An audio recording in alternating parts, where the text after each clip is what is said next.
इस सेशन में वो शामिल हुए और इस दौरान उन्होंने बहुत सारी अहम बातें कहीं।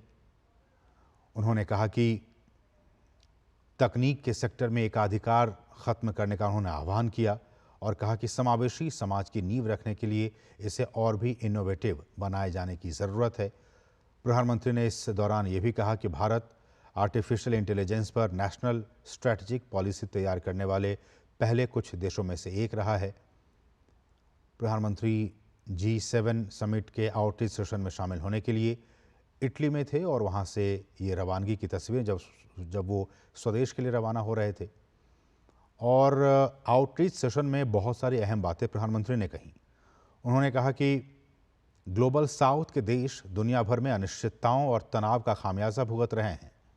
उन्होंने ये भी कहा कि भारत ने इन देशों की प्राथमिकताओं और चिंताओं को ग्लोबल प्लेटफॉर्म पर रखना अपनी जिम्मेदारी समझा है। उन्होंने ये भी कहा कि इन कोशिशों में हमने अफ्रीका को सबसे ऊपर रखा है और हमें इस बात को लेकर गर्व है कि भारत की अध्यक्षता में G20 ने अफ्रीकी संघ को स्थायी सदस्य बनाया। भारत सभी अफ्रीकी देशों के आर्थिक और सामाजिक विकास, स्थिरता और सुरक्षा में अहम भूमिका निभाएगा और भविष्य में भी ऐसा जारी रखेंगे।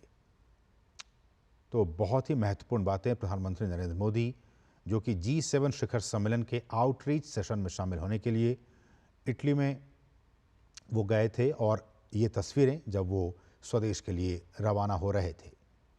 प्रधानमंत्री ने इस दौरान आर्टिफिशियल इंटेलिजेंस पर जोर देते हुए तकनीक में एकाधिकार को ख़त्म करने को लेकर विस्तार से इस दौरान चर्चा की।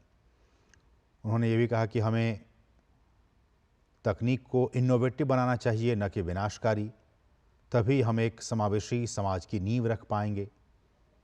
और उन्होंने ये भी कहा कि भारत इस ह्यूमन सेंट्रिक अप्रोच के साथ बेहतर भविष्य के लिए प्रयास कर रहा है और भारत ने आर्टिफिशियल इंटेलिजेंस पर एक नेशनल स्ट्रैटेजिक पॉलिसी भी तैयार करने वाले पहले कुछ देशों में से एक रहा है।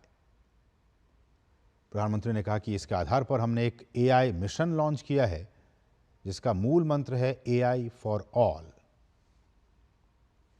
और अपने संबोधन के दौरान प्रधानमंत्री ने नेट ज़ीरो का जो टारगेट रखा है उसका भी जिक्र किया। प्रधानमंत्री ने कहा कि पिछले साल G20 शिखर सम्मेलन में भारत ने AI सेक्टर में इंटरनेशनल एडमिनिस्ट्रेशन के महत्व पर जोर दिया था। भविष्य में भी हम AI को पारदर्शी, ट्रांसपेरेंट, निष्पक्ष, सुरक्षित, सुलभ और जिम्मेदार बनाने के लिए सभी देशों के साथ मिलकर काम करना जारी रखेंगे। साथ ही साथ प्रधानमंत्री ने एनर्जी सेक्टर को लेकर भी बहुत अहम बातें कहीं। उन्होंने कहा कि एनर्जी सेक्टर में भारत का दृष्टिकोण जो है वो 4 सिद्धांतों पर आधारित है। उपलब्धता पहला सिद्धांत, दूसरा सिद्धांत पहुंच का, तीसरा सामर्थ्य का और चौथा सिद्धांत स्वीकार्यता का। उपलब्धता, पहुंच, सामर्थ्य और स्वीकार्यता, ये 4 सिद्धांत एनर्जी सेक्टर में भारत का दृष्टिकोण है। प्रधानमंत्री ने यह भी कहा कि 2070 तक हम नेट ज़ीरो के टारगेट को हासिल करने की अपनी प्रतिबद्धता को पूरा करने की ओर बढ़ रहे हैं और हमें मिलकर एक ग्रीन एरा बनाना है कि किस तरह से सभी देश हरित दुनिया की तरफ आगे बढ़ सकें, हरित युग की तरफ आगे बढ़ सकें। इसको लेकर हम सभी को मिलकर प्रयास करने की ज़रूरत है। तो इस वक्त की ये बड़ी और अहम खबर, प्रधानमंत्री इटली से स्वदेश के लिए रवाना हुए। G7 के आउटरीच सेशन में उन्होंने हिस्सा लिया।